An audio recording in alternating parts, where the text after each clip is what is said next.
Okay, hello my dear students, rapid revision course में आपका स्वागत है बच्चों हम रैपिडली जीओसी फर्स्ट को रिवाइज करने का कोशिश कर रहे हैं। अब रैपिडली जीओसी फर्स्ट रिवाइज करना एक बहुत ही डिफिकल्ट टास्क है, मगर जैसा कि मुझे पता है आप लोगों ने एक बहुत अच्छा सा रिवीजन किया हुआ है। अब उसी को जो है क्या क्या गलतियां आप करते हैं उस रिवीजन्स में, किस तरह के मिस्टेक्स आपसे होते हैं, उसको ध्यान में रखते हुए इस रैपिड रिवीजन में मैं कुछ कॉन्सेप्ट आपको बताऊंगा। लास्ट लेक्चर में मैंने आपको बताया था इंडक्टिव इफेक्ट के बारे में, और फिर जो है सारे कॉन्सेप्ट को मिलाकर बच्चों क्वेश्चंस का प्रैक्टिस करेंगे। बच्चों जनरली अगर हम देखें तो हमारी ऑर्गेनिक केमिस्ट्री में तीन तरह के इफेक्ट्स आपको देखने को मिलेंगे। एक तो होता है मीजोमेरिक इफेक्ट, इसे रेजोनेंस इफेक्ट भी बोलते हैं। दूसरा होता है बच्चों हाइपर कॉन्जुगेशन इफेक्ट, और नेक्स्ट इफेक्ट होता है बच्चों इंडक्टिव इफेक्ट।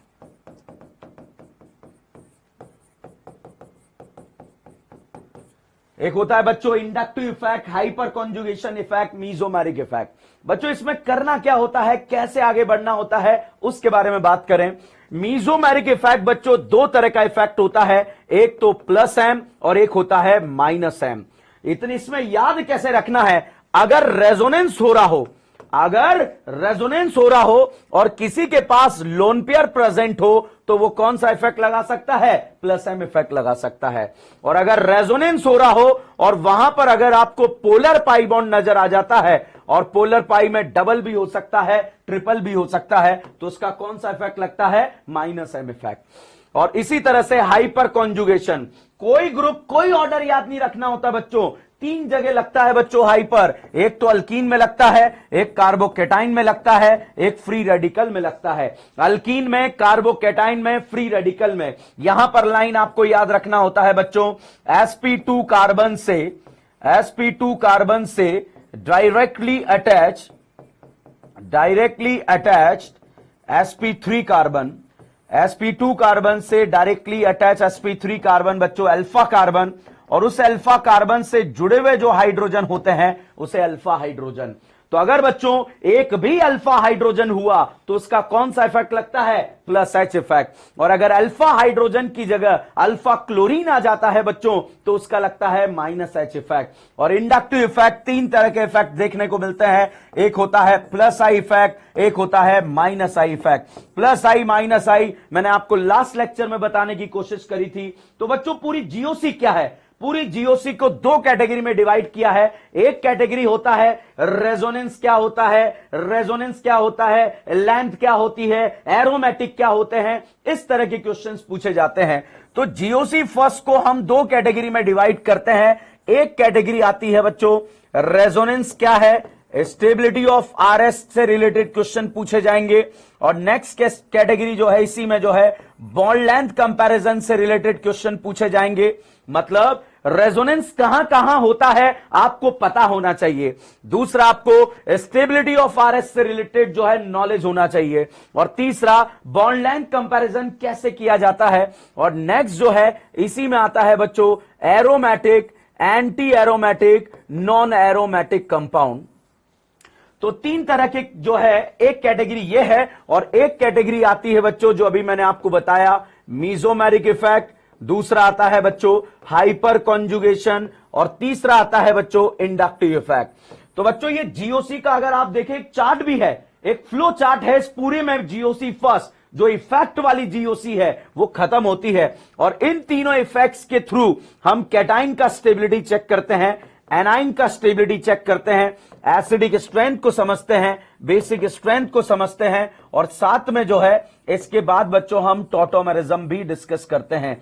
अब हमारे नीट एग्जाम के पॉइंट ऑफ व्यू से जो एग्जाम में क्वेश्चन पूछे जाते हैं, क्योंकि एक फास्ट ट्रैक रिवीजन है, आपको पता होना चाहिए एग्जाम में क्या पूछा जाता है। तो नीट के एग्जाम पॉइंट ऑफ व्यू से बच्चों एग्जाम में कैटाइन की क्वेश्चन मेडिकल एग्जाम में काफी बार पूछे जा चुके हैं।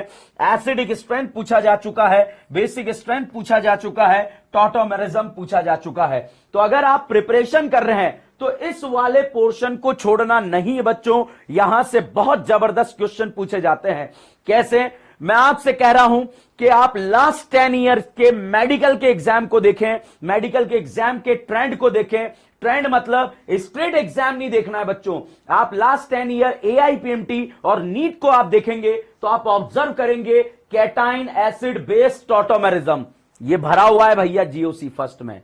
और मैंने देखा है बच्चा नीट एग्जाम की प्रिपरेशन कर रहा है और पता है लास्ट 10 ईयर क्या देख रहा है, IIT JEE एडवांस के क्वेश्चन देखने होते हैं बच्चों, मगर वो आपको नहीं देखने होते हैं। वो जो आपको क्लास में पढ़ा रहे हैं उनका काम है कि उस तरह के क्वेश्चन क्या हमारे एग्जाम में आ रहे हैं या नहीं आ रहे हैं, क्योंकि ट्रैक पे रहना बहुत जरूरी है बच्चों। अगर ट्रैक पे नहीं है तो बड़ी दिक्कत आ सकती है। और यहां से क्या पूछा जाता है, यहां से stability of RS, anti aromatic, non aromatic, इससे रिलेटेड क्वेश्चन पूछे गए हैं। तो बच्चों सबसे पहले मैं आपको फिर से बता रहा हूं, cation A9 acid base tautomers ये आपका गलत नहीं होना चाहिए, इसमें किसी भी तरह के डाउट नहीं आने चाहिए। अगर आपको डाउट आ रहे हैं तो आप हमसे कांटेक्ट करें, हम आपके ये डाउट्स क्लियर करेंगे, या किसी भी इस तरह का जो है एक सेशन रख लेंगे ताकि इस तरह के डाउट्स आपको ना आए। उसी तरह से बच्चों हम बात करें aromatic, anti aromatic, non aromatic, इसमें भी किसी भी तरह का आप बच्चों को डाउट नहीं होना चाहिए। तो बच्चों अब हम 1 बाय 1 क्वेश्चन से जो है चीजों को आगे बढ़ाएंगे। सबसे पहला क्वेश्चन है, which of the following species is an electrophile. Electrophilic species कौन सा है, इसके बारे में चर्चा करें तो भैया यहां तो लोन पेयर है, ये तो न्यूक्लियोफिलिक स्पीसीज है। और SO3 बच्चों यहां भी लोन पेयर है, ये भी न्यूक्लियोफिलिक स्पीसीज है, ये भी जो है न्यूक्लियोफिलिक स्पीसीज है। SO3 की बात करें बच्चों तो SO3 का स्ट्रक्चर इस तरह का होता है, और इसमें अगर हम चर्चा करें तो SO3 में जो है ये रेजोनेटिंग स्ट्रक्चर्स अगर हम देखें तो यहां पर इस शाहरुख खान के ऊपर, यस बच्चों, इस शाहरुख खान के ऊपर जो है एक वेकेंट ऑर्बिटल क्रिएट होता है, तो ये इलेक्ट्रोफाइल की तरह एक्ट करता है। बच्चों जो ESR रिएक्शन हम डिस्कस करते हैं, इलेक्ट्रोफिलिक सब्स्टिट्यूशन रिएक्शन, वहां पर ऐसा क्वेश्चन पूछा जाता है।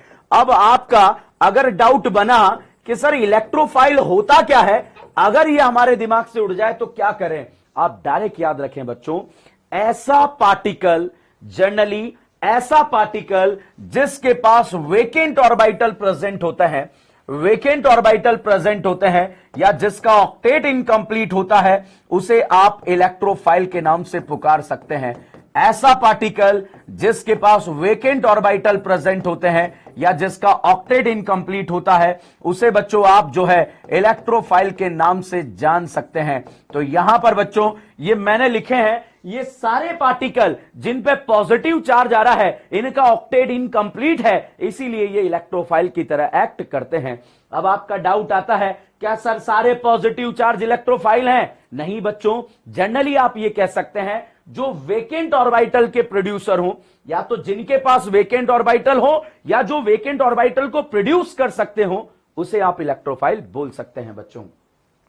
दूसरा क्या आता है कि कुछ इलेक्ट्रोफाइल रेजोनेटिंग स्ट्रक्चर से भी बनते हैं। जैसे बच्चों ये CO2 है, अगर CO2 की बात करें तो CO2 का रेजोनेटिंग स्ट्रक्चर इस तरह का बनता है।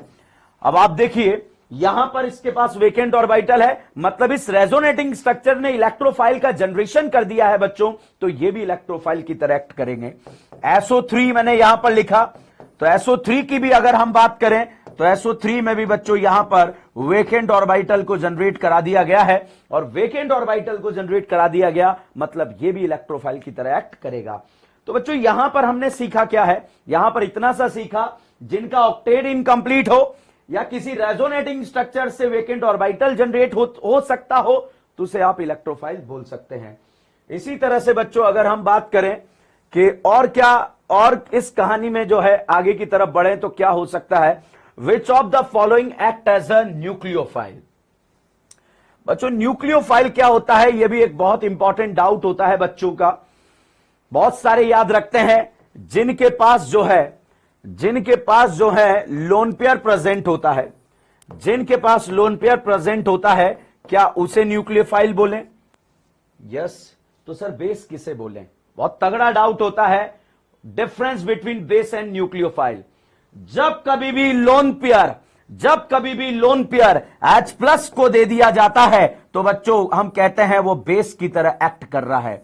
जब कभी भी लोन पेयर H+ को दे दिया जाए तो उसे बेस बोलते हैं, और जब कभी भी लोन पेयर H+ को छोड़कर किसी को भी दे दिया जाए बच्चों तो उसे न्यूक्लियोफाइल बोलते हैं। तो यहां पर ये लोन पेयर जो है, अगर 99% केसेस में बच्चा करीना को दिया जाता है तो उसे न्यूक्लियोफाइल बोलते हैं। अभी न्यूक्लियोफिलिसिटी का कंपैरिजन नहीं है बच्चों, यहां पर इतना सा पूछा गया है कि न्यूक्लियोफाइल की तरह एक्ट कौन करेगा, वो एक्ट करेगा जिसके पास लोन पेयर होंगे। तो यहां पर वेकेंट ऑर्बिटल, इसकी बात करें बच्चों डाइक्लोरोकार्बीन है। अब आप कहेंगे सर डाइक्लोरोकार्बीन के पास भी जो है लोन पेयर है, तो बच्चों यहां पर देखो इसका ऑक्टेट जो है इनकंप्लीट है 6 इलेक्ट्रॉन की वजह से। तो बताओ ये इलेक्ट्रॉन कंप्लीट करना चाहेगा या इनकंप्लीट करना चाहेगा? कंप्लीट करना चाहेगा, और कंप्लीट करने के लिए इलेक्ट्रॉन देगा नहीं बच्चों, इलेक्ट्रॉन लेगा, और लेगा तो बच्चों इसे हम जो है इलेक्ट्रोफाइल बोलेंगे। और यहां पर अगर हम बात करें, इस नाना पाटेकर के पास लोन पेयर प्रेजेंट है, इस वजह से आप इसे न्यूक्लियोफाइल बोलेंगे। तो बच्चों अगर कभी आपका क्वेश्चन पूछ लिया जाता है कि भाई न्यूक्लियोफाइल की तरह कौन एक्ट करेगा या कौन एक्ट नहीं करेगा, तो कहानी बिल्कुल क्रिस्टल क्लियर है, वो एक्ट करेगा जिसके पास वेकेंट ऑर्बिटल होगा। Again carbanion is act as a base. यहां पर जो है क्वेश्चन पूछा गया भाई कार्बेनाइन किसकी तरह एक्ट करेगा, तो भाई साहब कार्बेनाइन का फोटो ये है, और अभी मैंने आपको बताया जिसके पास भी लोन पेयर प्रेजेंट होता है, अगर ये लोन पेयर बच्चों H+ को दे दिया जाए तो इसे हम बोलते हैं बेस, और अगर H+ को छोड़कर किसी को भी दे दिया जाए तो इसे बोलते हैं न्यूक्लियोफाइल। तो बच्चों यहां पर अगर हम बात करें, ये लोन पेयर है तो दे सकता है बेस भी होगा, लोन पेयर करीना को दे देगा, न्यूक्लियोफाइल भी होगा, इसीलिए आंसर होगा बोथ जो है A एंड B, मतलब फर्स्ट और सेकंड दोनों जो है यहां पर ऑप्शन रहेंगे। चलिएगा अगला क्वेश्चन डिस्कस करने से पहले अगले क्वेश्चन की तरफ अगर आगे बढ़े तो अगला क्वेश्चन क्या होगा देखते हैं। आजा भाई,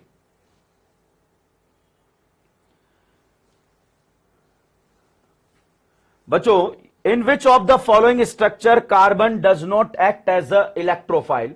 चारों ऑप्शन में से जो है आपसे पूछा गया है भाई कौन सा कार्बन इलेक्ट्रोफाइल की तरह एक्ट नहीं करेगा, तो पता कैसे लगेगा?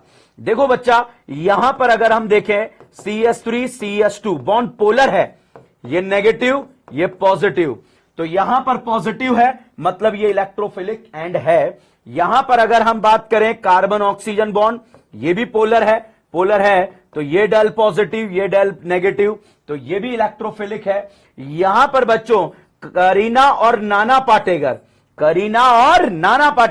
ये करीना और नाना पाटेकर का बॉन्ड भी पोलर है बच्चों, और पोलर है तो ये भी इलेक्ट्रोफिलिक है। तो आप यहां पर कह सकते हैं कि इलेक्ट्रोफाइल की तरह ये भी एक्ट कर सकता है, ये भी कर सकता है, ये भी कर सकता है, मगर ये एक्ट नहीं कर सकता है। ठीक है, और आप देखते होंगे ये तो बेंजीन रिंग है बच्चों, बेंजीन के पास तो इलेक्ट्रॉन रिच स्पीसीज है, इलेक्ट्रॉन डेंसिटी बहुत ज्यादा है, इलेक्ट्रॉन पाई इलेक्ट्रॉन यहां पर प्रेजेंट है, तो ये इलेक्ट्रोफिलिक नहीं होगा बच्चों। यहां पर जो है इसे हम इलेक्ट्रोफिलिक नहीं बोलेंगे। तो कौन एक्ट नहीं करेगा, वो आंसर रहेगा थर्ड। लीस्ट स्टेबल, भैया मैंने आपको चार्ज बताया था लास्ट क्लास में CH3-। चार्ज कैसे भी हो बच्चों, चाहे नेगेटिव हो या पॉजिटिव हो, अनस्टेबल होते हैं। अब अनस्टेबल होते हैं तो इस चार्ज मैंने जनरली क्या देखा है, बच्चे इफेक्ट्स लगाने लग जाते हैं और क्वेश्चंस को सॉल्व करने लग जाते हैं, मगर ऐसा नहीं करना है बच्चों। एक कॉन्सेप्ट बिल्डअप होना चाहिए, और कॉन्सेप्ट क्या बिल्डअप होना चाहिए मैं आपको बताता हूं। जैसे बच्चों यहां दिया CH3-, एक दे दिया NH2-, एक दे दिया OH-, एक दे दिया F-, एक दे दिया Cl-, एक दे दिया Br-, एक दे दिया I-, और एक दे दिया शाहरुख खान-। कंपैरिजन करते हैं, ठीक है बच्चों। अगर इसकी बात करें बच्चों तो ये पीरियड है, और इसकी बात करें बच्चों ये ग्रुप है। और अगर हम पीरियड की बात करें तो बच्चों पीरियड में चेक किया जाता है EN, DN नहीं, DN तो मैं हूं जो आपको पढ़ा रहा हूं। पीरियड में चेक करते हैं EN, और ग्रुप में चेक करते हैं साइज। कभी भी ग्रुप और पीरियड के जो है कॉन्सेप्ट को मर्ज नहीं करना है, बर्बाद हो जाओगे, क्वेश्चन गलत हो जाएगा। और अगर एक क्वेश्चन गलत हुआ ना बच्चों, वो आपका फ्यूचर बना भी सकता है और आपका फ्यूचर बिगाड़ भी सकता है। एक क्वेश्चन एक क्वेश्चन मतलब 5 नंबर। आप सोच रहे होंगे 4 नंबर, अगर गलत हो गया तो 1 माइनस हो जाता है भैया, ठीक है। जो आपने पाया है उसको भी जो है खोदोगे आप, तो ऐसा नहीं करना है बच्चों आपको। तो इसीलिए यहां कॉन्सेप्ट क्या है, अगर ऐसे कंपेयर करेंगे तो आप ईएन से देखेंगे, फ्लोरीन का ईएन ज्यादा है। ईएन मतलब इलेक्ट्रोनेगेटिविटी, इलेक्ट्रोनेगेटिविटी मतलब इलेक्ट्रॉन लेने का टेंडेंसी, और लेने का टेंडेंसी फ्लोरीन का ज्यादा है, इसलिए स्टेबिलिटी का ऑर्डर भी यहां ज्यादा रहेगा, मतलब negative charge stable on more EN. और अब हम अगर ग्रुप की बात करें तो ग्रुप में साइज देखा जाता है बच्चों। एक जो है मान लीजिए ऑक्सीजन पे नेगेटिव चार्ज है, एक शाहरुख खान पे नेगेटिव चार्ज है, तो नेगेटिव चार्ज कहां ज्यादा स्टेबल, शाहरुख खान का साइज बड़ा है बच्चों, इलेक्ट्रॉन का डिस्पर्जन ज्यादा होगा तो ज्यादा स्टेबल हो जाएगा। तो ऑक्सीजन और सल्फर में नेगेटिव चार्ज सल्फर पर ज्यादा स्टेबल होगा, ठीक है बच्चों। तो यहां पर अब आपको कॉन्सेप्ट क्या बनाना है, जब भी आप कंपैरिजन करें, जब कभी भी आप कंपैरिजन करने जा रहे हैं कि किस तरह से क्वेश्चंस को कंपेयर करेंगे, तो उस समय करना क्या है। मान लीजिए बच्चों कई बार आप क्या करते हैं, डायरेक्ट इफेक्ट्स लगाने लग जाते हैं। एग्जाम में आपको क्वेश्चन ऐसा दे दिएगा, इस तरह का क्वेश्चन दे दिया जाता है CS2 माइनस, और आपसे पूछा जाए कि भाई ए ज्यादा स्टेबल या बी, बिल्कुल क्रिस्टल क्लियर है, नेगेटिव चार्ज कहां ज्यादा स्टेबल, मोर ईएन पे ज्यादा स्टेबल, ऑक्सीजन पे या करीना पर, ऑक्सीजन पर, तो यहां पर इस पर ज्यादा स्टेबल होगा।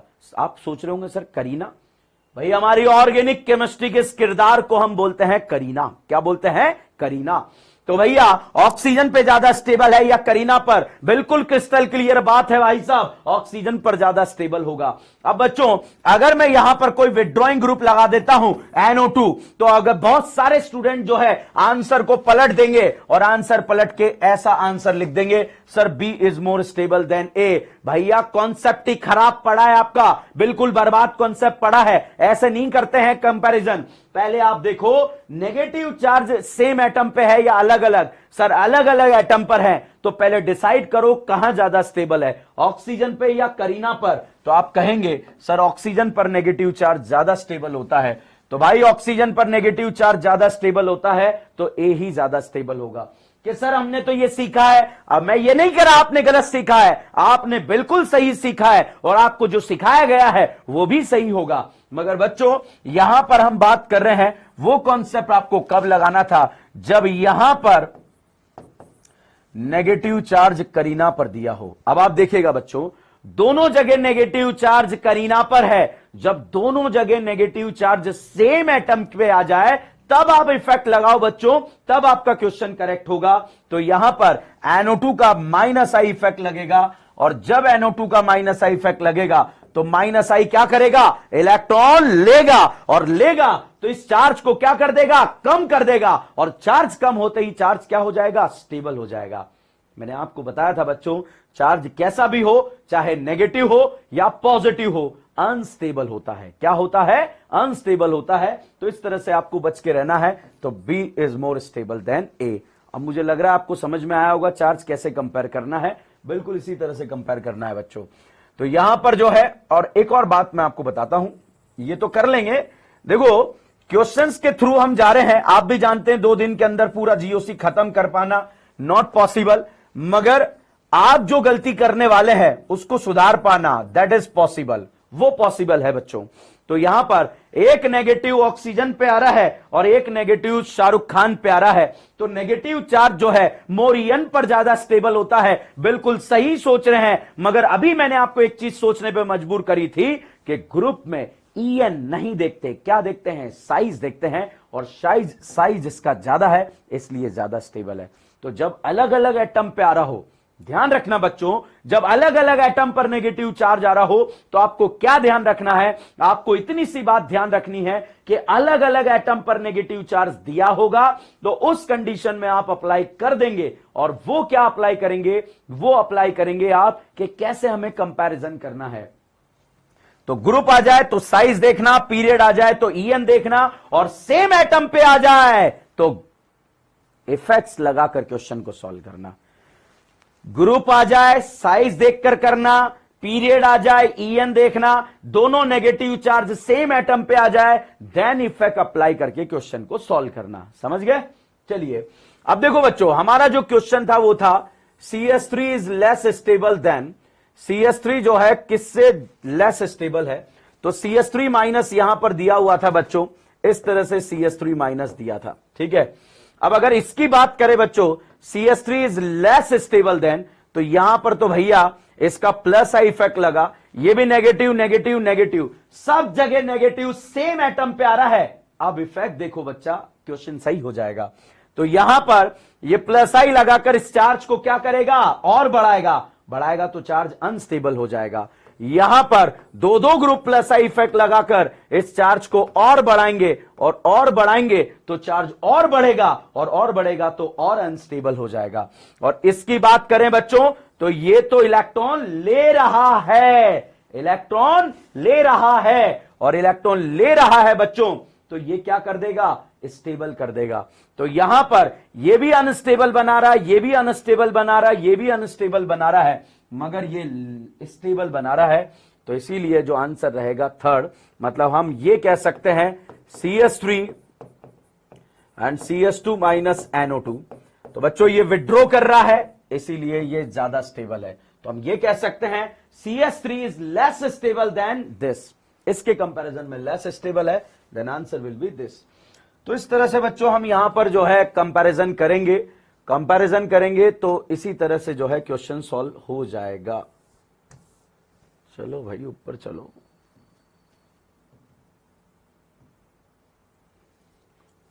Just wait.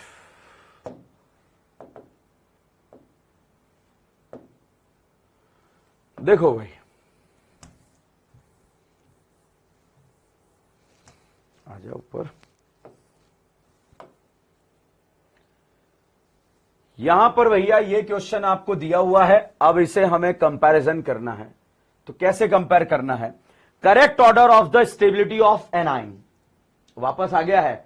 और हमारे मेडिकल एग्जाम में जो नेशनल एग्जाम होता था AIPMT, उसमें भी इस तरह का क्वेश्चन आया हुआ है।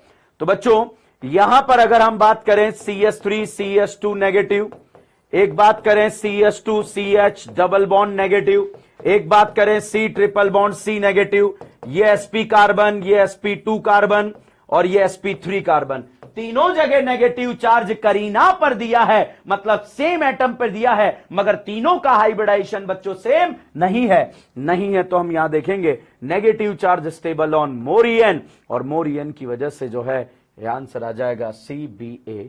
तो आंसर विल बी बच्चों थर्ड, सेकंड, फर्स्ट। इस तरह से कंपेयर करेंगे। मोस्ट बेसिक कंपाउंड, देखो मोस्ट बेसिक कंपाउंड के बारे में अगर हम बात करें तो बच्चों यहां पर मुझे एक आइडिया आपको देना पड़ेगा बेसिक स्ट्रेंथ के बारे में। बेसिक स्ट्रेंथ के बारे में अगर बच्चों मैं चर्चा करूं तो आपने बच्चों इस तरह का स्ट्रक्चर देखा होगा, बहुत अच्छे से रिवाइज भी किया होगा आपने। इसका नाम होता है बच्चों ग्वानाडीन। क्या नाम होता है, guanidine. Guanidine is the most basic compound among the all bases. जितने भी बेस दिए होते हैं उन सब में जो सबसे ज्यादा बेसिक होता है बच्चों वो ग्वानाडीन होता है। जितने भी बेस दिए होते हैं उन बेस में जो सबसे ज्यादा बेसिक होता है बच्चों ग्वानाडीन होता है। तो इसका तो बेसिक स्ट्रेंथ सबसे ज्यादा होता है। और बच्चों यहां पर हम बात करें अमाइड की, तो इस अमाइड का बेसिक स्ट्रेंथ बच्चों सबसे कम होता है। ग्वानाडीन सबसे ज्यादा बेसिक होता है और अमाइड जो है लीस्ट बेसिक होता है, और बाकी कॉन्सेप्ट बीच में लगता है। और कॉन्सेप्ट क्या लगता है, जब भी आप बेसिक स्ट्रेंथ का क्वेश्चन को सेलेक्ट करेंगे या क्वेश्चन को सॉल्व करेंगे, तो सॉल्व करने के लिए जो है आपको क्या करना पड़ेगा, आपको कुछ नहीं करना पड़ेगा, आपको क्वेश्चन सॉल्व करना पड़ेगा। और क्वेश्चन क्या कहेगा, क्वेश्चन आपसे यह कहेगा बच्चों,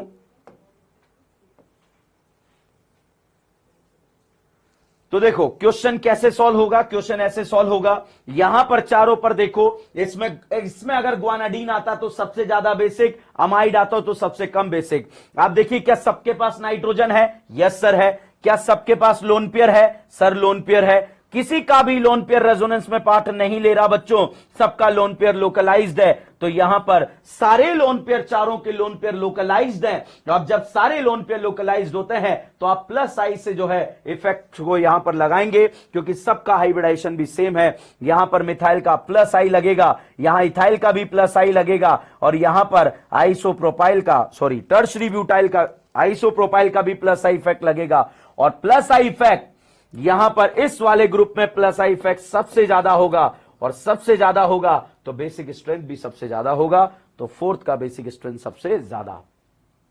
तो बेसिक स्ट्रेंथ के क्वेश्चन में ध्यान रखना, ग्वानाडीन सबसे आगे, अमाइड सबसे पीछे, और उसके बाद आप देखना नाइट्रोजन के लोन पेयर चेक करो, क्या सारे लोन पेयर लोकलाइज्ड हैं? तो देख लो, अगर एक लोकलाइज्ड और डीलोकलाइज्ड आ जाता है तो डीलोकलाइज्ड का बेसिक स्ट्रेंथ कम होता है और लोकलाइज्ड का बेस स्ट्रेंथ ज्यादा होता है। मगर ध्यान रखना, ग्वानाडीन ज्यादा बेसिक होता है एज कंपेयर टू अमाइड।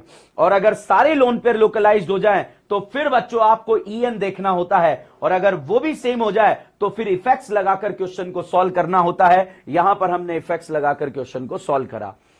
अगला क्वेश्चन बच्चों, एसिडिक स्ट्रेंथ के बारे में चर्चा करते हैं। एसिडिक स्ट्रेंथ का क्वेश्चन कैसे सॉल्व किया जाता है? यहां पर acidic acid acidic acid acidic acid यहां पर दिया हुआ है। Which of the following is the most acidic आपसे पूछा गया है। तो मोस्ट एसिडिक तो बताना पड़ेगा बच्चों, कैसे पूछा गया। सबसे पहले एसिडिक स्ट्रेंथ के क्वेश्चन को सॉल्व कैसे करते हैं। सबसे पहले आप देखें कि चारों ऑप्शन में अगर दो एसिड दो फिनॉल दिया रहे तो acid is more acidic then phenol. ध्यान रखना, अगर दो एसिड दो अल्कोहल दिया रहे तो acid is more acidic than alcohol. इस बात का भी आपको ध्यान रखना है बच्चों। तो यहां पर आपको देखना है सारे ही एसिटिक एसिड हैं, और इस एसिडिक एसिड में आपको जो है एक जगह दिया हुआ है ट्राइफ्लोरो एसिटिक एसिड। मतलब बच्चों जो ये एसिड दिया है इस पे 3-3 फ्लोरीन लगा दिए गए, और 3-3 फ्लोरीन का जो कौन सा इफेक्ट लगेगा? माइनस आई इफेक्ट लगेगा। माइनस आई इफेक्ट मतलब इलेक्ट्रॉन लेने वाला इफेक्ट। और बच्चों एसिडिक स्ट्रेंथ में हम करते क्या है? एसिडिक स्ट्रेंथ में बच्चों हम H+ को हटाते हैं और एनाइन का स्टेबिलिटी देखते हैं। H+ को हटाते हैं और एनाइन का स्टेबिलिटी देखते हैं। तो H+ हटाया, एनाइन बना, और ये एनाइन जो है ये माइनस आई ग्रुप जो है इलेक्ट्रॉन लेकर इस एनाइन को स्टेबल बना देगा, और स्टेबल बना देगा तो इसका एसिडिक स्ट्रेंथ क्या हो जाएगा बच्चों? ज्यादा हो जाएगा। तो इस तरह से बच्चों आप कंपैरिजन कर सकते हैं एसिडिक स्ट्रेंथ से रिलेटेड क्वेश्चंस को। ठीक है, तो यहां पर इस वजह से हम कहेंगे fourth is most acidic among the all acid, और मुझे लग रहा है मोस्ट एसिडिक आपसे पूछा गया था। फिर था बच्चों विच of the following will show minus I effect. भैया मैंने एक ऑर्डर याद कराया था, याद करो, आपका फायदा हो गया होगा। न फरहान, न ऋतिक, न हीरालाल, न Omri, cyanide acid, father collector, बेटा इंस्पेक्टर और दारू। मतलब इसका माइनस आई, और इसकी बात करें माइनस आई, और इसका प्लस आई, और इस कलेक्टर का माइनस आई। तो भैया बिल्कुल क्रिस्टल क्लियर था, ऑर्डर याद होना चाहिए, आंसर आ जाएगा। नेक्स्ट बच्चों यहां पर है strongest acid among the all compound या फॉलोइंग कंपाउंड। सारे कंपाउंड में से सबसे ज्यादा एसिडिक कौन है, यह बात हमें यहां पर बतानी है। तो सोचो बच्चों सबसे ज्यादा एसिडिक कौन है। तो बच्चों अगला क्वेश्चन एसिडिक स्ट्रेंथ का फिर से आपके सामने आ चुका है। Which of the following among the most acidic आपसे पूछा गया है। तो बच्चों CH3CH Cl COOH। अगर मैं डायरेक्ट इफेक्ट देखकर क्वेश्चन करूं तो सबसे बेकार तरीका है क्वेश्चन को सॉल्व करने का। सबसे पहले बच्चों आप चेक कीजिए सारे एसिड हैं या नहीं है, इस बात का पता आपको लगना चाहिए। तो आप देखिए सारे एसिड हैं बच्चों। अब यहां पर जब सारे एसिड दिए हुए हैं तो फिर हम कंपेयर करेंगे, और वो कंपैरिजन क्या होगा? H+ को हटाकर एनाइन का स्टेबिलिटी कंपेयर करना कि एनाइन कितना स्टेबल है।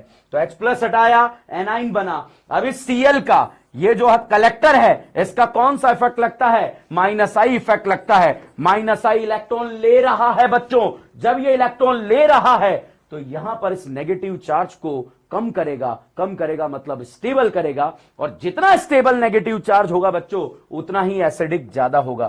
तो यहां पर जो सबसे ज्यादा एसिडिक होगा बच्चों वो फर्स्ट रहेगा। बहुत सारे बच्चों का डाउट यहां पर बन रहा होगा, सर ये इलेक्ट्रॉन देगा भी तो सही, कम नहीं करेगा क्या? तो भाई यूं मान ले ये एक पाइपलाइन है, ये क्या है? पाइपलाइन है, और इधर से पानी आ रहा है। तो जब इधर से पानी आ रहा है और बीच में से फूट रही है पाइपलाइन, तो पानी कहां गिरेगा बच्चों? नीचे गिरेगा। कहने का मतलब जब ये Cl यहां से इलेक्ट्रॉन ले रहा है तो बच्चों यहां से भी इलेक्ट्रॉन ले रहा है, और ओवरऑल जो इफेक्ट लगेगा बच्चों वो माइनस आई इफेक्ट ही लगेगा। और एक बात बताऊं, दुनिया में प्लस आई जैसी चीज कोई एग्जिस्ट ही नहीं करती। अब आप सोच रहे होंगे दिमाग खराब, कि हमने तो पढ़ा है, मैंने भी पढ़ा है। दुनिया में प्लस आई चीज जैसी कोई एग्जिस्ट नहीं करती बच्चों, जब तक कि माइनस आई इफेक्ट ना हो। जैसे मान लीजिएगा बच्चों, मैं आपको एक बात बताता हूं, ये हाथ है, ये हाथ है, और इस हाथ ने इसे खींचा, तो इसने खींचा है, तो ये कौन सा इफेक्ट लगा रहा है? माइनस आई इफेक्ट लगा रहा है। अरे आप गलत सोच रहे हो, जब ये खींच रहा है, तो जब ये माइनस आई इफेक्ट लगा रहा है, तो ये दे भी तो रहा है बच्चों, ये कौन सा इफेक्ट लगा रहा है? प्लस आई। मगर एक बात बताओ, जब तक ये वाला हाथ इसे खींचेगा नहीं, क्या ये प्लस आई लगाएगा? नहीं लगाएगा। तो जब तक माइनस आई एग्जिस्ट नहीं करेगा, माइनस आई एग्जिस्ट नहीं करेगा, प्लस आई का कोई वजूद नहीं है। मगर छोड़िए, ना मैंने आपको कुछ बताया, ना आपने कुछ सुना है। चलिएगा, क्वेश्चन सॉल्व कर रहे हैं हम, 1 बाय 1 क्वेश्चंस को देख रहे हैं। अगेन जो है हम यहां पर एसिडिक स्ट्रेंथ का क्वेश्चन देख रहे हैं।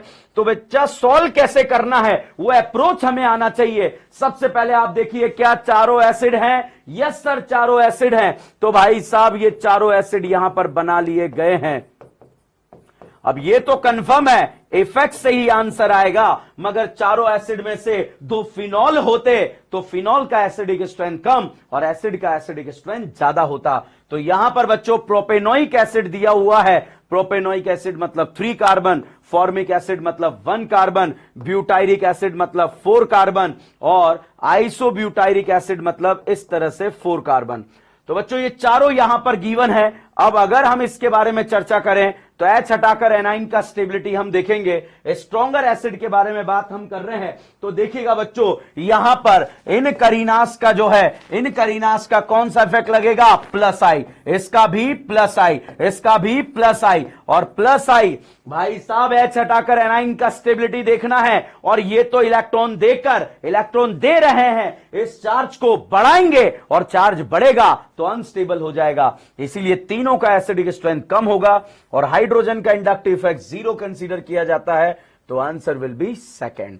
तो बच्चों एसिडिक स्ट्रेंथ कितने सारे क्वेश्चन हमने यहां पर लिए हैं। अगर आप लास्ट 10 ईयर एग्जाम को देखेंगे, लास्ट 10 ईयर एग्जाम को देखेंगे, मैं किसी स्टेट एग्जाम की बात नहीं कर रहा हूं, मैं national level exam, AIPMT, AIIMS जो होते थे पहले, या फिर नीट, उस एग्जाम को अगर आप देखें बच्चों, एसिडिक स्ट्रेंथ के क्वेश्चन आए हुए हैं बच्चों एग्जाम में। यहां पर बच्चों pKa, दिमाग खराब हो जाता है। कुछ नहीं भैया, जब भी K और pK पूछ लिया जाए ना, चुपचाप से एसिडिक स्ट्रेंथ देख लेना। जब भी K pK दिख जाए, कुछ नहीं, जो आपके पास कॉन्सेप्ट है उससे एसिडिक स्ट्रेंथ कंपेयर कर लेना। अगर K पूछ लिया जाए तो आगे से देखना, और pK पूछ लिया जाए तो पीछे से देखना भैया। मतलब K का मतलब एसिडिक स्ट्रेंथ ही होता है, अगर pK पूछा जाए तो पीछे से देखना है। तो यहां पर आपसे पूछा है लोएस्ट pKa, मतलब Ka जो होता है इनवर्सली प्रोपोर्शनल होता है बच्चों pKa। जिसका Ka ज्यादा उसका pKa कम। मतलब ये बात बिल्कुल क्रिस्टल क्लियर है, जो ज्यादा एसिडिक होगा उसका pKa कम होगा। तो यहां पर ज्यादा एसिडिक ही हमसे पूछा गया है बच्चों। तो सारे एसिड हैं, कोई दिक्कत नहीं है। अब यहां पर कंपैरिजन कैसे होगा? H हटाकर सर एनाइन का स्टेबिलिटी देखा जाएगा, और एनाइन का स्टेबिलिटी, एनाइन को स्टेबल कौन करेगा? सर एनाइन को इलेक्ट्रॉन लेने वाले ग्रुप स्टेबल करेंगे। तो जब भी यहां पर कोई इलेक्ट्रॉन लेने वाले ग्रुप या विड्रॉइंग ग्रुप जुड़ जाएंगे तो एसिडिक स्ट्रेंथ बच्चों बढ़ जाएगा। तो यहां पर होने क्या वाला है? कुछ नहीं होने वाला है। H हटाकर एनाइन बनाया बच्चों, इन कलेक्टर का कौन सा इफेक्ट लगेगा? माइनस आई लगेगा। इन 2 कलेक्टर का कौन सा इफेक्ट लगेगा? माइनस आई लगेगा। और 3 कलेक्टर इलेक्ट्रॉन लेने लगेंगे तो एनाइन को क्या कर देंगे? स्टेबल कर देंगे, और स्टेबल करेंगे तो एसिडिक स्ट्रेंथ ज्यादा, मतलब इसका K वैल्यू ज्यादा, तो pK वैल्यू क्या हो जाएगा? कम हो जाएगा। तो मतलब हमसे मिनिमम pK पूछा गया तो आंसर थर्ड जाएगा, और अगर एग्जाम में मैक्सिमम K पूछा गया तब भी आंसर थर्ड जाएगा। नेक्स्ट क्वेश्चन बच्चों, sigma bond the inductive effect is minimum. बच्चों सिग्मा बॉन्डेड इफेक्ट की अगर हम बात करें, ये कार्बन Cl, अगर बच्चों हम बात करें, ये हमारी करीना है, और Cl को हम बोलते हैं राजकुमारी कल्लो। ये हमारी ऑर्गेनिक केमिस्ट्री की राजकुमारी है। और इस करीना और कल्लो में जो En है, Dn नहीं बच्चों, En जो होता है इस कल्लो का ज्यादा होगा, तो ये इलेक्ट्रॉन खींचेगी, पार्शियली खींचेगी, तो पार्शियली इलेक्ट्रॉन डिस्प्लेस हो जाएंगे। जब यहां इलेक्ट्रॉन की कमी होगी तो ये अंदर से खींचेगा, मगर उतने नहीं खींच पाएगा जितने इसने खींचे हैं। तो इस तरह से डिस्टेंस के साथ इफेक्ट कम होता चला जाएगा। तो मैक्सिमम तो फर्स्ट कार्बन पे लगेगा, मिनिमम थर्ड पर और मिनिमम फोर्थ पर। मिनिमम पूछा है तो मिनिमम आंसर जो जाएगा वो थर्ड जाएगा, क्योंकि डिस्टेंस पे डिपेंड करता है। लास्ट टाइम मैंने आपको बताया था कि ये पेरेंट्स वाला नहीं, फ्रेंडशिप वाला इफेक्ट होता है। जैसे जैसे दूरियां बढ़ जाती है इफेक्ट कम होता चला जाता है। अगला क्वेश्चन बच्चों, again a very very important question, arrange the following acidic strength.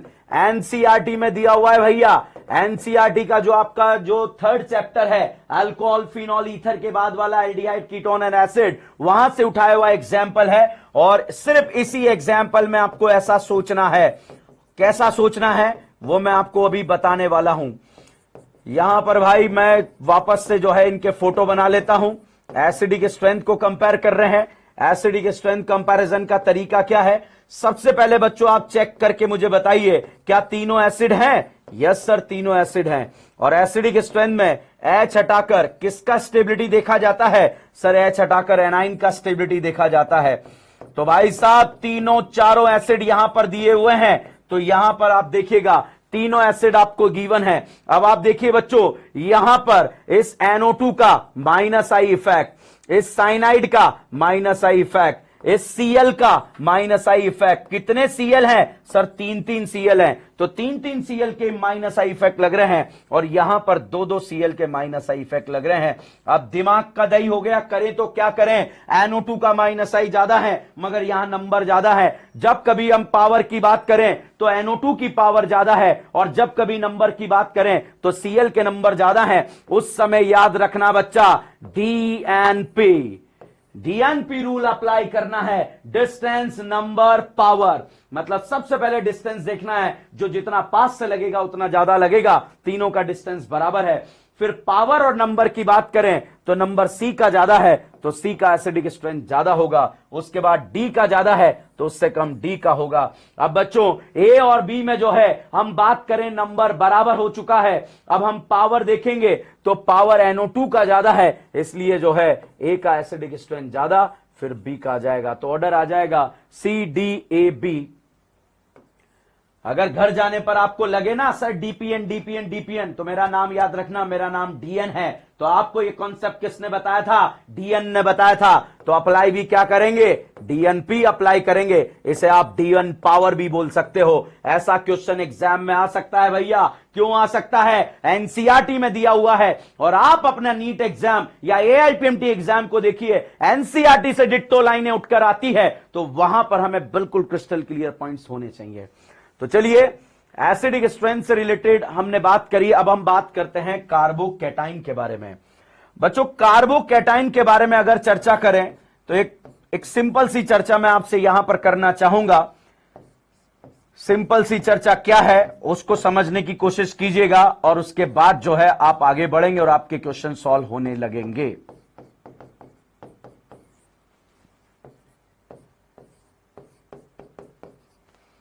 तीनों जगह कैटाइन दिया है, कर लेंगे। ये समझ में आ गया तो आनंद आ जाएगा और नहीं आया तो बड़ी दिक्कत आएगी। भैया तीनों जगह कैटाइन दिया है। अगर मैं आपसे पूछूं क्या इस कैटाइन को रेजोनेंस मिल रहा है? यस सर मिल रहा है। इसे रेजोनेंस मिल रहा है? यस सर मिल रहा है। इसे रेजोनेंस मिल रहा है? यस सर मिल रहा है। तो भैया यहां पर आपको क्या याद रखना है? आप देखिए बच्चों, अगर हम बात करें क्या ये रिंग एरोमेटिक है? यस सर एरोमेटिक है। क्या ये रिंग एरोमेटिक है? यस सर एरोमेटिक है। अब यहां पर बच्चों अगर मैं ये चार्ज हटा दूं, अब बताओ एरोमेटिक है? यस सर एरोमेटिक है। यहां से बच्चों अगर मैं चार्ज हटा दूं, क्या रिंग एरोमेटिक है? नहीं सर, रिंग एरोमेटिक नहीं है, क्योंकि sp3 हो गया और sp3 होने की वजह से एरोमेटिक नहीं है।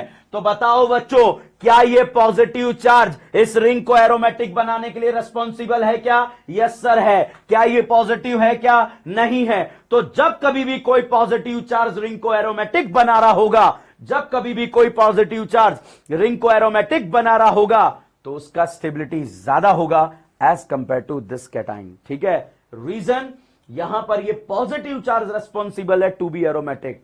पॉजिटिव चार्ज है तब भी एरो है, नहीं है तब भी एरो है। तो ध्यान रखिएगा। अब बात करें बच्चों, इस पड़ोसी के पास लोन पेयर है और लोन पेयर देकर बच्चों इस कैटाइन का ऑक्टेट जो है कंप्लीट हो जाएगा। खत्म। क्या करना है हमें? मैंने आपको लास्ट लेक्चर में बताया था कि हमें कैटाइन और एनाइन को न्यूट्रल बनाना होता है। बन गया ना बेटा न्यूट्रल। अब क्या करें, बन तो चुका है न्यूट्रल। यहां देखो, जब ये रेजोनेंस करेगा बच्चों पॉजिटिव यहां आएगा, जब ये रेजोनेंस करेगा पॉजिटिव चार्ज यहां आएगा, मतलब वेकेंट अभी भी बना हुआ है, वेकेंट अभी भी बना हुआ है।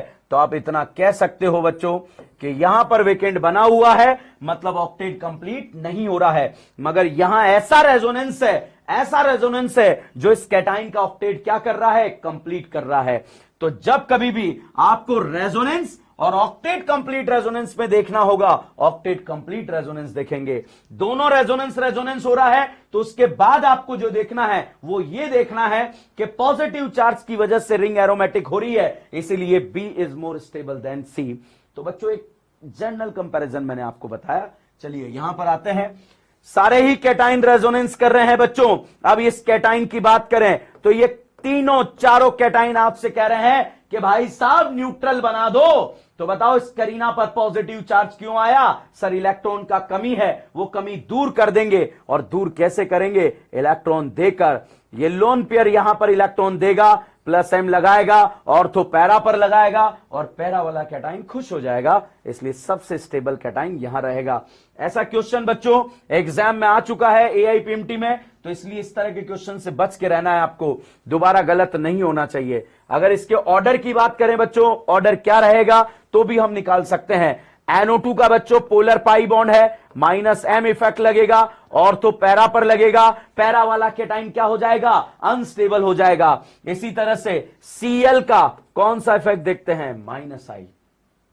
बहुत तगड़ा डाउट होता है, सर Cl के पास भी लोन पेयर होते हैं, फिर माइनस आई क्यों देखा? अपनी जीओसी को बचाना चाहते हो, अपने मेडिकल एग्जाम को बचाना चाहते हो, तो जब कभी भी कोई कंपैरिजन करो तो Cl का जब हेलोजन का किसी अदर से कंपैरिजन करो तो माइनस आई इफेक्ट लगा लेना। जब हेलोजन का किसी अदर से कंपैरिजन करो तो माइनस आई लगा लेना।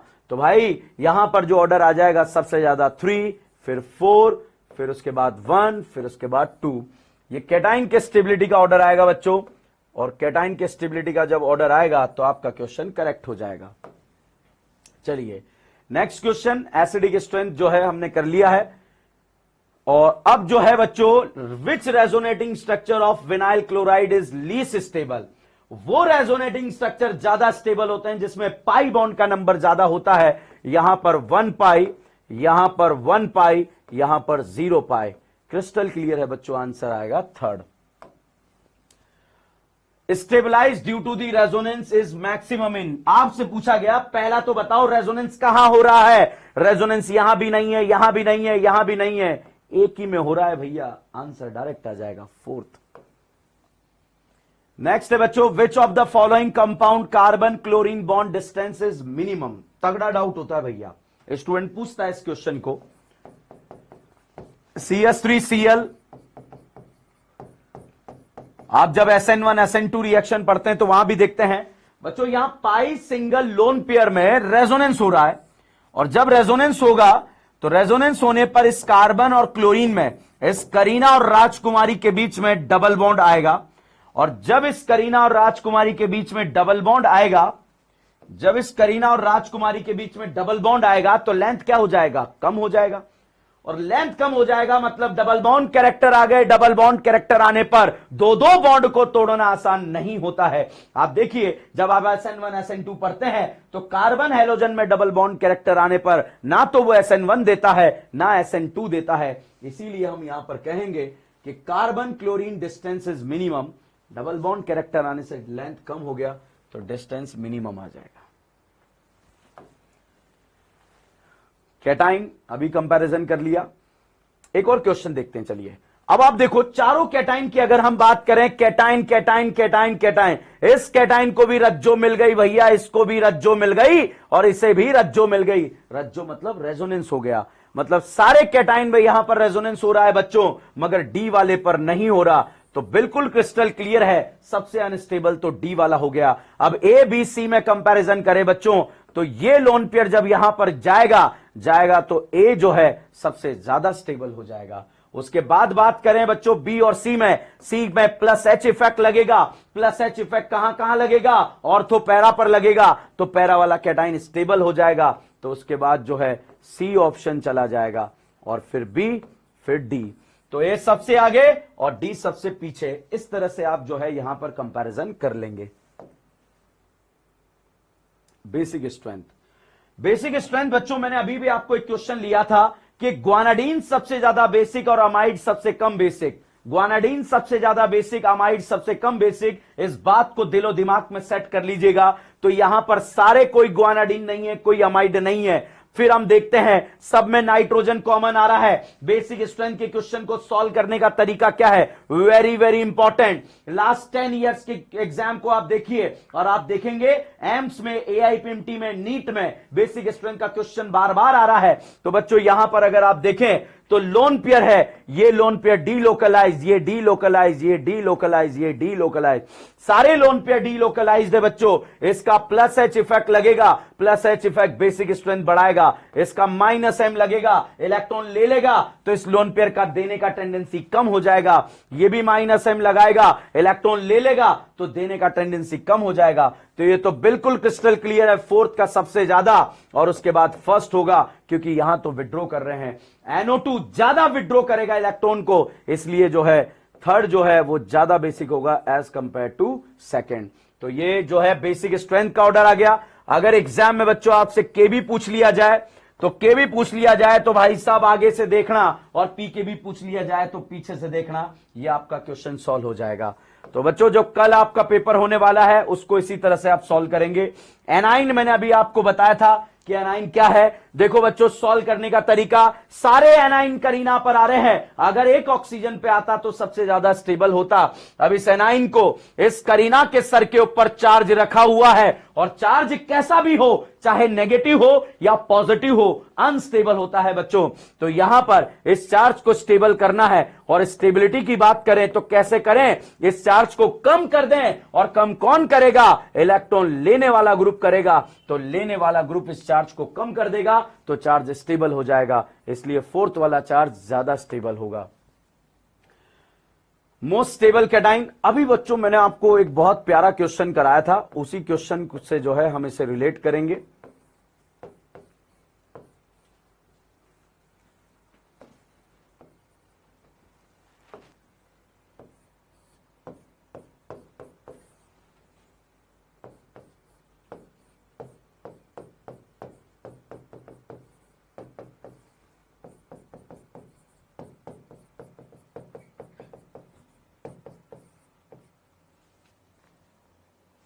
भाई ये क्वेश्चन यहां पर दिया है, आपको स्टेबिलिटी कंपेयर करना है। भाई साहब इस पॉजिटिव चार्ज की वजह से रिंग एरोमेटिक है, ट्रोपाइलियम कार्बोकेटाइन या ट्रोपोलियम आइन भी हम इसे बोल देते हैं।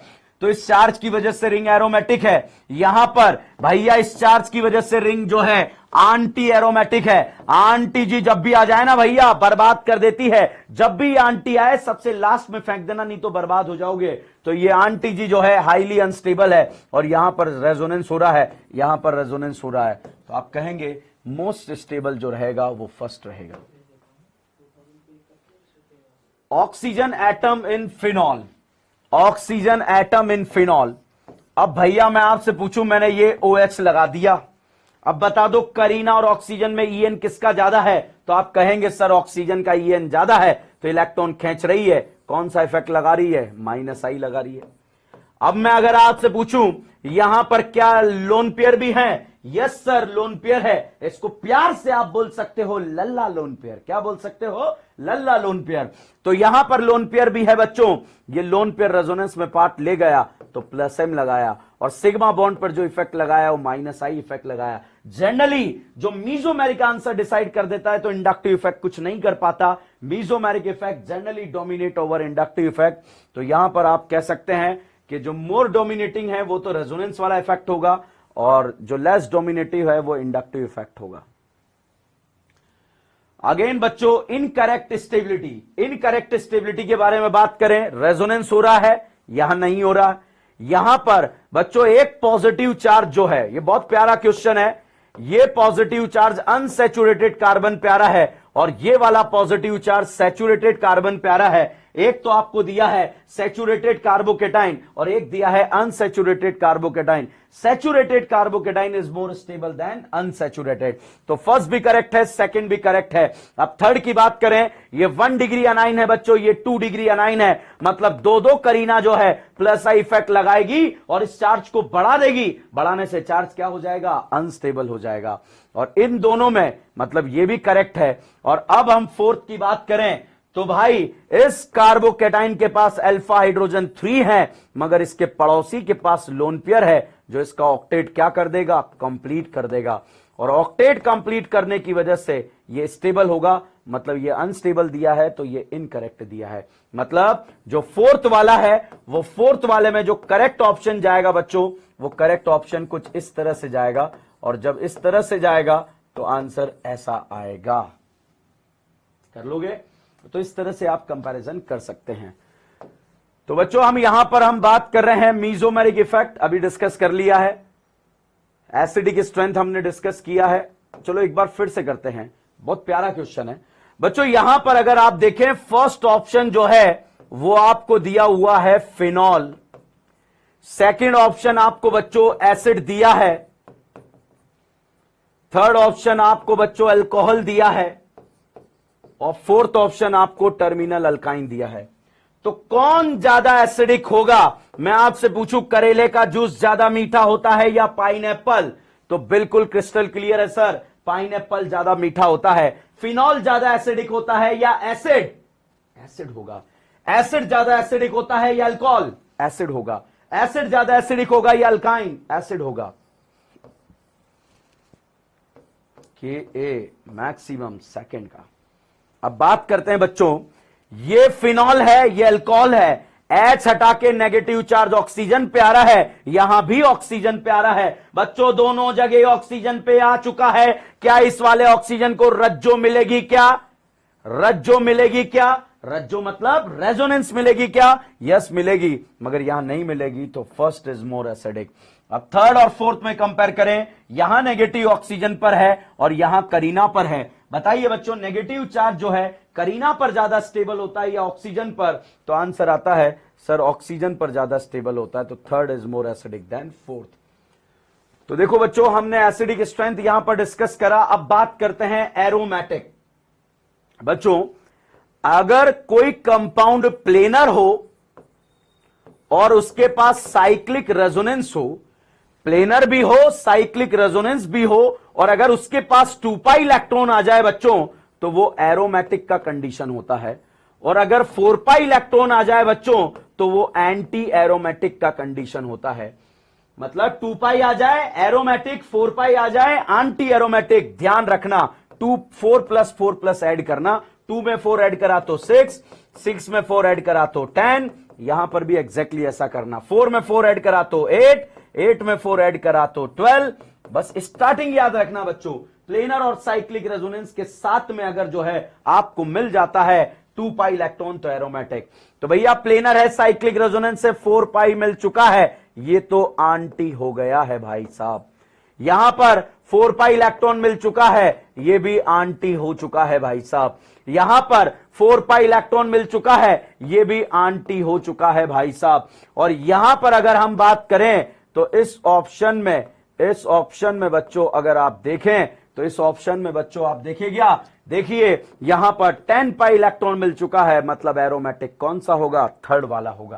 तो इस तरह से आसानी से कंपैरिजन कर सकते हैं। चलिए अब ये क्वेश्चन आप करेंगे। एनाइन अभी बता दिया मैंने, एरोमेटिक सेम क्वेश्चन बच्चों अभी मैंने जो है फोटो के साथ बनाया है। Most acidic among the following, most acidic सबसे ज्यादा एसिडिक कौन है? तो ध्यान देखना भाई, phenol, phenol, phenol, alcohol. Crystal clear है, phenol is more acidic than alcohol. अब 1 2 3 में से कोई एक ज्यादा एसिडिक होगा। तो यहां पर बच्चों अगर आप देखेंगे ये OS दिया है, ये NO2 दिया है। इस NO2 का -M इफेक्ट लगेगा, जो कि इस एनाइन को क्या कर देगा, स्टेबल कर देगा। इसीलिए बच्चों फर्स्ट इज मोर एसिडिक, सबसे ज्यादा एसिडिक फर्स्ट होगा। ठीक है, ऑर्डर लिखना चाहें सबसे कम फोर्थ होगा।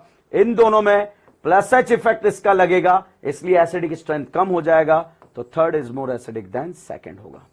मुझे लगता है आप ऐसे क्वेश्चन कर सकते हो, करो नोट करो। तो बच्चों यहां पर अगला क्वेश्चन था एसिडिक स्ट्रेंथ से रिलेटेड। एसिडिक स्ट्रेंथ से रिलेटेड क्वेश्चन देखना था तो बिल्कुल क्रिस्टल क्लियर बात है बच्चों, एच हटाकर एनाइन का स्टेबिलिटी हमें चेक करना होगा। एच हटाया, एनाइन बनाया। दूसरे ऑप्शन में हमने एच हटाकर एनाइन बनाया, तो यहां पर हम एच हटाकर एनाइन का स्टेबिलिटी देख रहे हैं। थर्ड ऑप्शन में हमने एच हटाकर एनाइन बनाया। इस करीना का हाइब्रिडाइजेशन sp2 है, इस करीना का हाइब्रिडाइजेशन sp3 है, इस करीना का हाइब्रिडाइजेशन sp है। तो तीनों में अगर हम एसिडिक स्ट्रेंथ के बारे में कंपेयर करें, नेगेटिव चार्ज जितना स्टेबल होगा एसिडिक स्ट्रेंथ उतना ज्यादा होगा। तो सबसे ज्यादा सी, फिर उसके बाद ए, उसके बाद बी। तो बच्चों बहुत ही प्यारा सा क्वेश्चन था, एसिडिक स्ट्रेंथ के क्वेश्चन हमने यहां पर डिस्कस करे। अगेन हाइपर कॉन्जुगेशन कहां पर लगेगा भाई, ध्यान रखना, हाइपर कॉन्जुगेशन या तो अल्कीन में लगता है, या हाइपर कॉन्जुगेशन कार्बोकेटाइन में लगता है, या फिर हाइपर कॉन्जुगेशन फ्री रेडिकल में लगता है, या फिर हाइपर कॉन्जुगेशन जो है बेंजीन रिंग पे कोई ग्रुप जुड़ा हो तो उसमें लगता है। कंपैरिजन कैसे करेंगे, sp2 कार्बन से डायरेक्टली अटैच, sp2 कार्बन से डायरेक्टली अटैच sp3 कार्बन बच्चों अल्फा कार्बन, और अगर एक भी अल्फा हाइड्रोजन हुआ तो हाइपर लग जाएगा। हाइपर का दूसरा नाम प्लस एच इफेक्ट होता है। यहां sp2 कार्बन से डायरेक्टली अटैच sp3 कार्बन, इसे बोलते हैं बच्चों अल्फा कार्बन, और अल्फा कार्बन से जुड़ा हुआ जो इफेक्ट होगा उसे हम अल्फा हाइड्रोजन के नाम से जानेंगे। इसी तरह से sp2 कार्बन से डायरेक्टली अटैच sp3 कार्बन बच्चों, इसे भी अल्फा कार्बन बोलेंगे, और इस अल्फा कार्बन से जुड़े हुए हाइड्रोजन को बच्चों अल्फा हाइड्रोजन बोला जाएगा। तो बच्चों एक भी अल्फा हाइड्रोजन हुआ तो हाइपर लगता है, और यहां पर बेंजीन में sp2 कार्बन से अटैच sp3 कार्बन, ये भी अल्फा कार्बन है, मतलब हाइपर यहां भी लगेगा।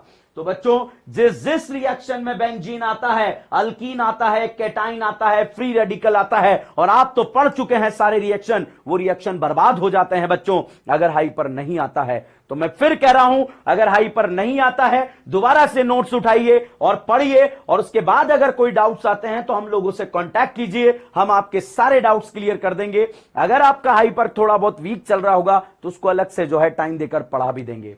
तो बच्चों यहां पर क्वेश्चन था हाइपर कॉन्जुगेशन कहां पर ऑब्जर्व होगा, तो भैया यहां पर पहला ऑप्शन था फिनॉल दिया था, और फिनॉल में कोई अल्फा हाइड्रोजन नहीं है, मतलब नहीं लगेगा। दूसरा ऑप्शन जो है इथाइन दिया था, इथाइन में भी नहीं लगेगा।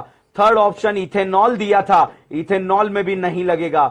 और फोर्थ ऑप्शन जो दिया था वो प्रोपीन दिया था बच्चों, और प्रोपीन अल्फा हाइड्रोजन है तो हाइपर लगेगा। तो आंसर विल बी बच्चों 4। नेक्स्ट बच्चों, नेक्स्ट क्वेश्चन है मोस्ट लीस्ट स्टेबल कार्बोकेटाइन के बारे में पूछा। इस कार्बोकेटाइन के पास अल्फा हाइड्रोजन 6 है, इसके पास 2 है, इसके पास 9 है, और इसके पास अल्फा हाइड्रोजन 0 है। मैक्सिमम जनता सोच रही होगी सर अल्फा हाइड्रोजन 0 है, हाइपर कॉन्जुगेशन नहीं लग पा रहा है, मतलब इसको आप बोल सकते हैं, इस कैटाइन को आप ये बोल सकते हैं कि ये वाला कैटाइन जो है, ये वाला कैटाइन जो है लीस्ट स्टेबल रहेगा। मगर बच्चों इसके जीवन में आ गई है रज्जो, क्या आ गई है, रज्जो। तो रेजोनेंस आने की वजह से ये तो मोर स्टेबल हुआ। तो यहां पर अगर स्टेबिलिटी की बात करें, स्टेबिलिटी की बात करें तो लीस्ट स्टेबल जो कैटाइन रहेगा वो बच्चों सेकंड वाला कार्बोकेटाइन रहेगा। Is this clear? चलिए next, which of the following is the most stable alkene? वो अल्कीन ज्यादा स्टेबल होती है, stability of alkene, stability of alkene directly proportional to, stability of alkene directly proportional to resonance और directly proportional to number of alpha hydrogen। वो alkene ज्यादा stable होती है जिसमें रेजोनेंस हो रहा हो या जिसके पास अल्फा हाइड्रोजन हो। तो बच्चों यहां पर कोई रेजोनेंस नहीं है, अल्फा हाइड्रोजन 0 है, या अल्फा हाइड्रोजन 3 है, या अल्फा हाइड्रोजन की बात करें तो 2 है, और यहां पर अल्फा हाइड्रोजन बच्चों 1 है।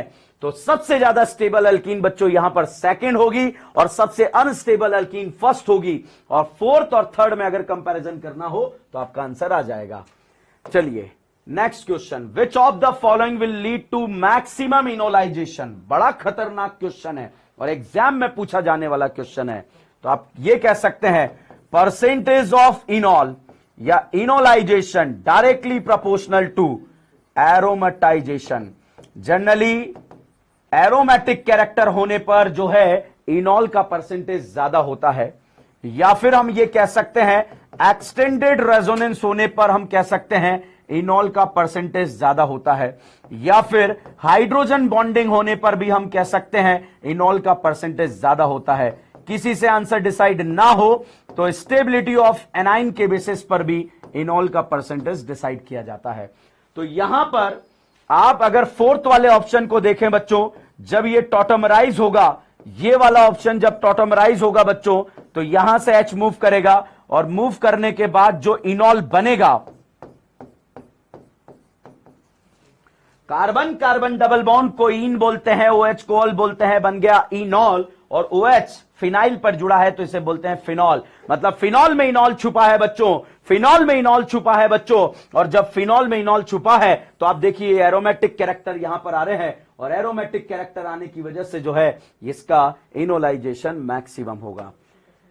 चलिए अब बात करते हैं यूरिया। यूरिया जो है टॉटोमरिज्म शो करता है बच्चों, तो यहां पर आंसर जो है टॉटोमरिज्म जाएगा। नेक्स्ट क्वेश्चन के बारे में, टॉटोमेरिज्म इज नॉट ऑब्जर्व। तो भैया कीटोन का पहला 3-4 जगह टॉटोमेरिज्म आता है, कीटोन में देखा जाता है, मगर sp3 हाइड्रोजन होना चाहिए, शो करेगा। यहां पर PH double bond CHOH, carbon carbon double bond को इन, OH को ऑल। इनॉल बना कब था? जब कीटो से इनॉल बना, जब टॉटोमेरिज्म शो हुआ, मतलब ये भी टॉटोमेरिज्म शो करेगा। और थर्ड ऑप्शन की बात करें बच्चों, तो नाइट्रो ग्रुप भी टॉटोमेरिज्म शो करेगा अगर उसके पास sp3 हाइड्रोजन होगा।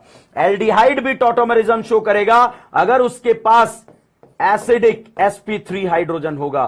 तो यहां पर बच्चों, यहां पर अगर हम बात करें sp3 हाइड्रोजन तो है, मगर एसिडिक नहीं है। क्यों नहीं है बच्चों? एक एग्जाम्पल से मैं आपको बताता हूं। ये दे दिया मान लीजिए आपको, तो ये हाइड्रोजन एसिडिक है बिकॉज यहां वाला एनाइन जो है रेजोनेंस कर सकता है, और रेजोनेंस करके ऑक्सीजन पे जाएगा, और ऑक्सीजन पे जाने के बाद इनॉल बन जाएगा।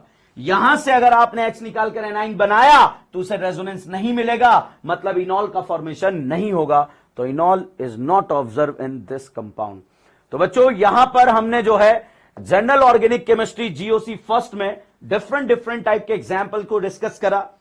थ्योरी बेस पर हम नहीं गए, हमने जो है क्वेश्चन प्रैक्टिस से जो है चीजों को सीखा।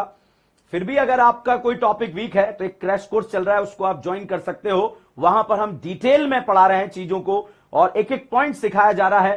क्रश करने वाला कोर्स नहीं है, बहुत प्यारा कोर्स है। तो चलिए बच्चों, कल आपका एग्जाम है, wish you all the best. और फिर उस एग्जाम का एक वीडियो डिस्कशन आपको मिलेगा, ऑडियो डिस्कशन नहीं बच्चों, video discussion. Thank you so much.